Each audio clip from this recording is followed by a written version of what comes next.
New York yields back. The gentlelady from Connecticut reserves. The gentleman from Oklahoma is recognized. Thank you, Mr. Speaker. Mr. Speaker, I yield 2 minutes to my very good friend, the distinguished gentlelady from Michigan and chairman of the House Republican Conference, Ms. McClain.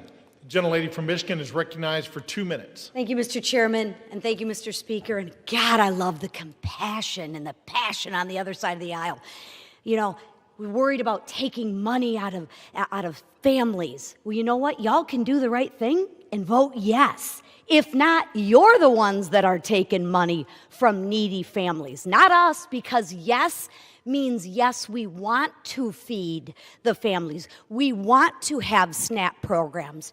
No means we don't fund those programs. See how simple that is? But keep on with the rhetoric. I mean, it's cute, but the American people don't buy it.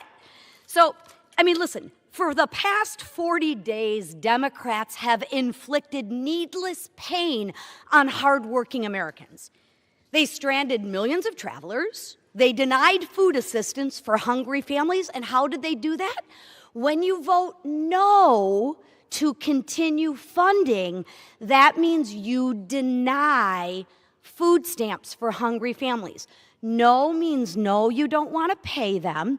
Yes, like the Republicans vote, that means yes, we do want to pay them. So, you know, they left our troops wondering when they'd get their next paycheck. And for what, Mr. Speaker? To use the American people as leverage. Don't take my word for it, take theirs. Leverage for more wasteful Washington spending. Spending that no one other than the radical left ever wanted. And to remind the American people, they wanted $1.5 trillion of their hard-earned tax dollars. But what did they get in return? They got nothing. They got nothing because Republicans refused to waste the American people's money. Not a dime for their radical climate change, not a dollar for tax-funded benefits for illegals, and not one single concession to their radical far-left base. Millions of Americans whose lives were upended by the Democratic shutdown will remember this. Yield the gentlelady an additional 30 seconds. Thank you. The gentlelady is recognized for an additional 30 seconds. Thank you. The American people will remember who held them hostage for petty political reasons and who fought to put America first. So now that this shameful charade is over, House Republicans will continue our work on behalf of the American people. We will restore regular order to the appropriations process. We will continue to fulfill the mandate of the American people, and we will keep delivering results for American people, because that's what we're here to do for, not to play politics. So with that, Mr. Speaker, I yield. Thank you. The gentlelady from Michigan yields back. The gentleman from Oklahoma reserves. Before we move on, members are advised to direct their comments to the chair and not to engage in personalities. The gentlelady from Connecticut is recognized. Thank you, Mr. Speaker. I have the greatest honor, really, to yield time, 2 minutes time, to the gentlewoman from California, the distinguished Speaker Emerita, Ms. Pelosi, and I might add, probably the epitome of the best speaker that this nation has ever had, in addition to which millions of Americans have health care coverage through the Affordable Care Act because of Speaker Pelosi, and she's also Italian-American. Thank you. I yield. And a grandmother. The gentlelady from California is recognized. Thank you, Mr. Speaker. I thank the gentlewoman for yielding, Madam Chair, and once and future Chair of the Appropriations Committee, and thank her for her leadership and her kind words. I take heed, Mr. Speaker, of your comment to address my remarks to you and not to your colleagues. So I can say to you, and perhaps you can tell them, either they don't know what they're talking about or they don't care about meeting the needs of the American people. Did any one of them vote? Did any one of them vote to eliminate a need for a pre-existing condition in health care? Not one of them. Did any one of them vote to say if your children get to be 26 until they're 26 years old, they have access to your policy? Not one of them. Did any of them vote to bring a woman as being a pre-existing medical condition? Not one of them. The list goes on and on. Do any one of them vote for the Affordable Care Act, which, Mr. Speaker, you can tell them, was paid for? And then later, when we decided that we could extend the tax credits further so more people could have more access to care. Did anyone vote for that? No. So all they have done is try to eliminate access to health care in our country. The public is catching on to them. You might tell them if a woman is born with a child that has a heart condition, she's out of luck with what they are proposing. If a father gets a stroke, forget about it. If you have a sibling with a disability, they don't care. And if your wife has breast cancer, you've got big bills to pay because they want to take away health care, whether it's Medicaid to 10 people, $500 billion from Medicare for seniors and people with disabilities, millions of dollars added to the cost for families for access to the Affordable Care Act. The list goes on and on. Either they don't know or they don't care. I'll say one more thing as a grandmother and mother. How about the President of the United States on Halloween night having a Halloween party? A Halloween party and saying to the Supreme Court, please don't make me feed the children or the poor people in our country. Going to the Supreme Court for that means cruelty is not even comes close to the word that is needed for that kind of behavior. The worst president for children America has ever seen. I yield back. The gentlelady from California yields back. The gentlelady from Connecticut reserves. The gentleman from Oklahoma is recognized. Thank you, Mr. Speaker. Mr. Speaker, I yield 2 minutes to my very good friend, distinguished gentleman from West Virginia and member of the Legislative Branch Subcommittee and Committee of Appropriations, Mr. Moore. The gentleman from West Virginia is recognized for 2 minutes. Thank you, Mr. Speaker. I rise today to support the Senate amendment to H.R. 5371, which includes full funding for the legislative branch. I'm honored to serve as the vice chairman of the Legislative Branch Subcommittee, and I'm grateful to Chairman Valadao for his leadership on that committee. It has been a long road to bring this bill to the floor, a road that was made significantly longer by totally unnecessary Schumer shutdown that we've been living in. The bill before us not only reopens the entire government, but ensures that the House and its supporting agencies remain working for the American people. The bill invests in safety and security. It increases funding for the Capitol Police, provides support for security programs through the House Sergeant at Arms, and is tough on foreign adversaries, including language I wrote, preventing the purchase of technology tied to the Chinese Communist Party. I want to thank Chairman Cole for his leadership and Ranking Member Espaillat and our subcommittee members and their staff and our staff and their work. And I urge my colleagues to vote yes. I yield back. The gentleman from West Virginia yields back. The gentleman from Oklahoma reserves. The gentlelady from Connecticut is recognized. Mr. Speaker, I yield 1 minute to the gentlewoman from Ohio, the distinguished ranking member of the Energy and Water Subcommittee, Ms. Kaptur. The gentlelady from Ohio is recognized for 1 minute. I thank the ranking member for yielding, Congresswoman DeLauro. Congress today should vote for affordable health insurance for Americans and reduce its rising costs. Instead, in the dead of night, 8 Senate Republicans slipped into this bill a payola for themselves, literally raking millions of dollars to themselves. This payola, it's called corruption. Corruption. Millions of taxpayer dollars now are slated for Senators Graham, Hagerty, Hawley, Sullivan, Tuberville, Johnson, Loomis, and Blackburn. Each is teed up to personally rake in a minimum of $500,000 up to $1.5 million. Meanwhile, the American people need more affordable health insurance, but these senators, with their House allies, are lining their own pockets. I say no more tax breaks to billionaires and no payoffs to U.S. senators. This is what happens when power serves itself instead of the people. This isn't leadership, it's corruption disguised as legislation. Will the gentleman yield me 10 seconds? The gentlewoman's time has expired. No? Let's cleanse America of disgusting corruption. Power corrupts, absolute power corrupts, absolutely. The gentleman from Connecticut reserves. The gentleman from Oklahoma is recognized. Thank you very much, Mr. Speaker. Mr. Speaker, I yield 2 minutes to my very good friend, distinguished member from Washington and distinguished member of the Appropriations Committee, Mr. Newhouse. The gentleman is recognized. Thank you, Mr. Cole, for yielding the time. Mr. Speaker, over 40 days after the Senate Democrats shut down the federal government, we are finally reopening. The result of the shutdown has been thousands of employee furloughs, major disruptions to our air travel, service members going without pay, delayed food assistance for low-income individuals and families, and much, much more.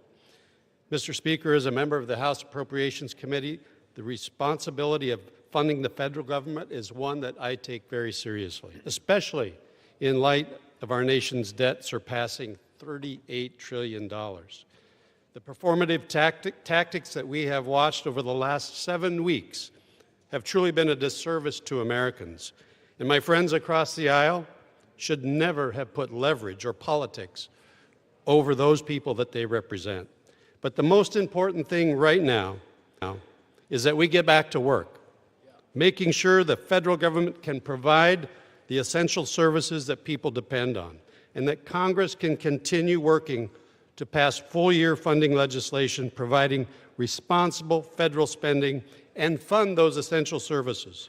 Mr. Speaker, we are making significant progress with the inclusion of these 3 appropriation bills, but our work is far from over.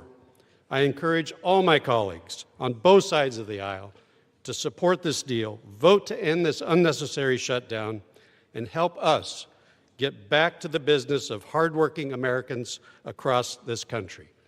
Thank you, and I yield back. Gentleman yields. The gentleman from Oklahoma reserves. The gentlewoman from Connecticut is recognized. Speaker, I yield 1 minute to the gentlewoman from Minnesota, the distinguished ranking member of the Defense Subcommittee, Ms. McCollum.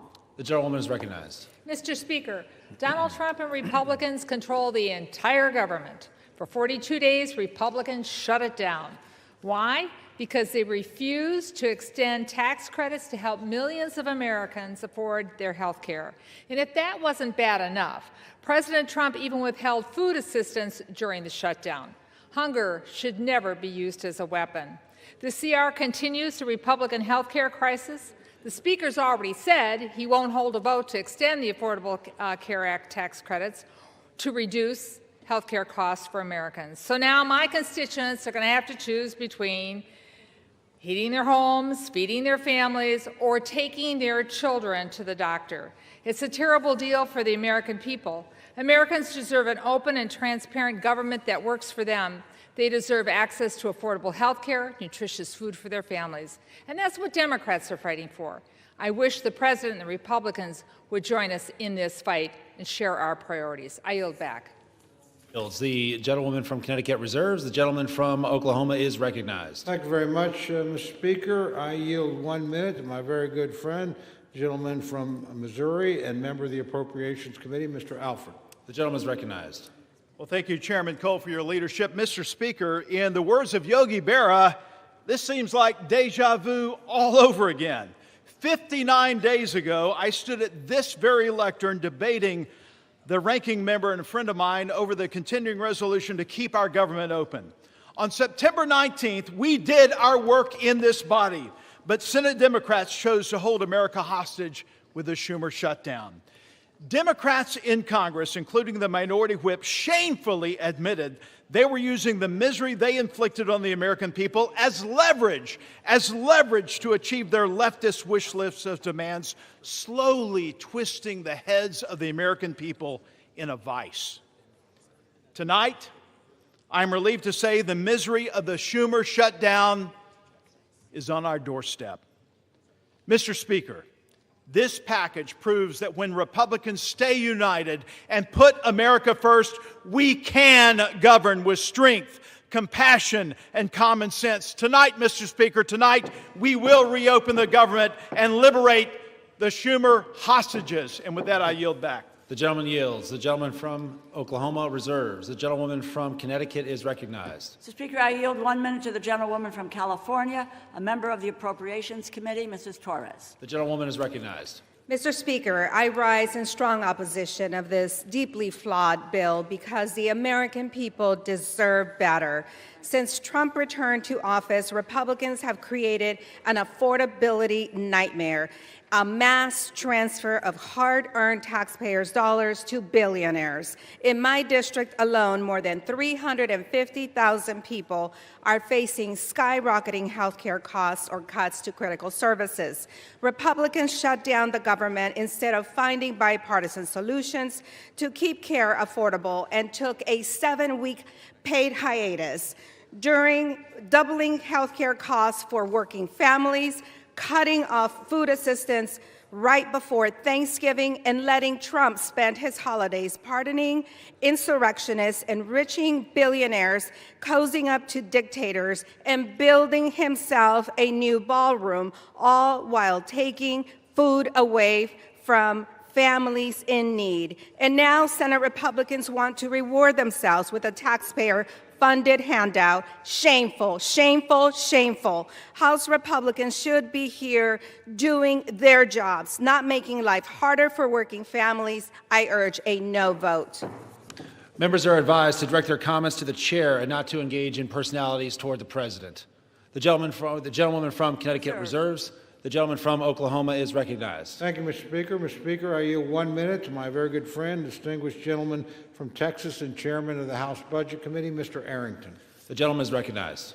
Mr. Speaker, the Democrats rejecting a clean CR, shutting the government down, creating all the havoc, the pain and suffering for our fellow Americans is so obviously disingenuous.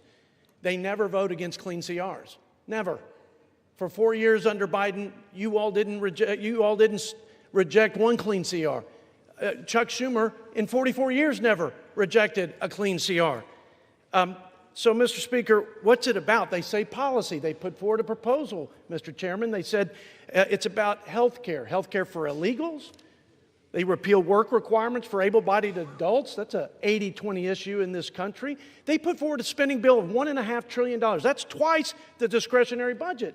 Mr. Chairman, they'd be spending more money than we've ever spent outside of COVID. That's their counter-proposal. It's not only disingenuous, it's unserious. So what's it about? It's about politics. It's about resisting and fighting and undermining Donald Trump. But here's the deal. They're not fighting and resisting Donald Trump. They're undermining the will of the American people that gave Trump the presidency. Yield the gentleman an additional 15 seconds. The gentleman is recognized. They undermine the will of the people who overwhelmingly elected President Trump and gave him the mandate of the America First agenda. So you're not resisting us. You're posturing and placating the radical left. And you are holding back what the American people wanted, and that was a new direction for this country. I yield back. Members are reminded to please direct their comments only to the chair. The gentleman from Oklahoma reserves. The gentlewoman from Connecticut is recognized. Mr. Speaker, I yield 1 minute to the gentleman from New Jersey, the distinguished ranking member of the Energy and Commerce Committee, Mr. Pallone. The gentleman is recognized. Thank you, Mr. Speaker. I want my colleagues to understand that when the Affordable Care Act was adopted, it was adopted for middle-class people who could not afford health insurance. They had no other option. They had nowhere to go. You just would end up without health insurance. I have constituents coming to me now crying because their insurance is going from $500 a month to $1,500 a month. That's an increase of $1,000 a month. Who can afford that? No one in the middle class. At the end of 2024, last year, during a Democratic administration, the number of insured Americans was at a record high of about 95%. Democrats worked for that. Then Trump comes in, the Republicans come in with their big, ugly bill, and they make cuts to Medicaid, cuts to hospitals and nursing homes, and no funding to extend the ACA tax credits. So what's going to happen? More and more people will have no health insurance. That's the bottom line. They will not have health insurance, and the Republicans don't seem to care. But I want you to know that the Democrats care and will continue to fight for you.